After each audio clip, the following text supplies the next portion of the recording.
Hi friends. Hello நண்பர்களே. இன்னைக்கு நம்ம வீட்டில் சுவையான இது என்ன மீன்? குட்டிப்பாறை. திஸ் ஃப்ரெஷ் திஸ் ஃபிஷ் குட்டிப்பாறை இது பேர். இன்னைக்கு எங்கள் வீட்டில் குட்டிப்பாறை மீன் பொரியல்.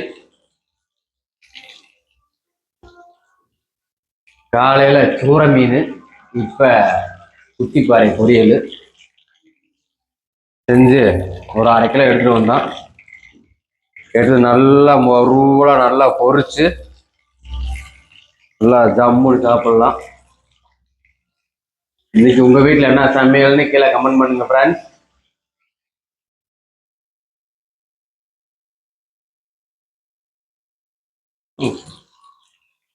One two three four five six 6 piece. ஆளுக்கு 2, 3 பேர் இருக்கோம். ஆளுக்கு 2 பீஸ் சரியா போச்சு. சரி, ஓகே, பாய் ஃப்ரெண்ட்ஸ். பாய் நண்பர்களே, குட் நைட். பாய், காலைல பார்ப்போம்.